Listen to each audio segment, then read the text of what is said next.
Hello everybody, this is April from April's Balloon Creations, and today I'm going to be making a pterodon or pterodactyl.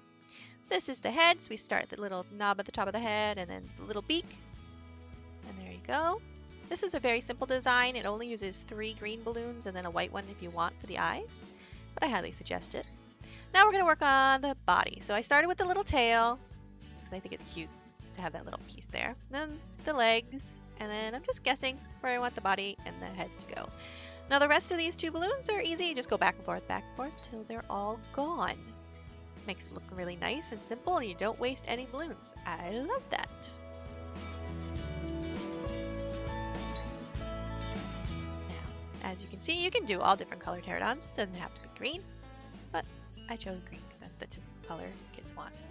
There you go. So now you have the body. Kind of looks like a chicken. Now you have the 3rd balloon. Now we're going to do the wings. These are really simple. You just go around the head, the knob, and then the other side around the head. Pretty cool, right? Yeah, very simple, very fast.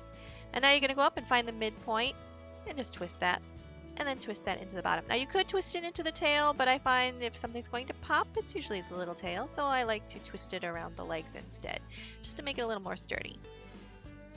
And now we're just going to shape it, make sure everything's going the right direction, give those wings a little shape.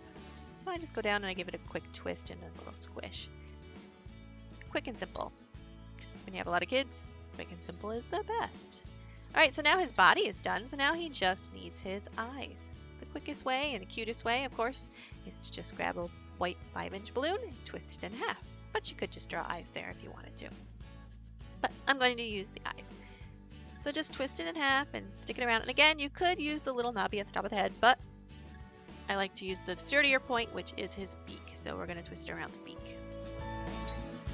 There you go. And you're going to draw. Drawing eyes is simple. Don't be intimidated. Just draw a circle. Little circle like that. And then draw another circle that kind of connects to the top of that one. And then a little half a circle on the bottom if you want. And then color in the middle. And then give him an eyebrow. This is the quickest but cutest way to make eyes, I found. Makes it look really, really cute. So once the eyes are done, you're done. And you can give it to the little child. It's pretty cool. The best part about this one is that you can make it sit on your shoulder. And I'm going to show that to you right here. So just get him in shape. You just open up his little legs there and pop in the little tyke's shirt or your own and pull it through. Just like a parrot, he'll sit on your shoulder. It's kind of cool. Well, there you go. There is my quick and simple pterodon, pterodactyl, whatever you want to call it. Have a good day.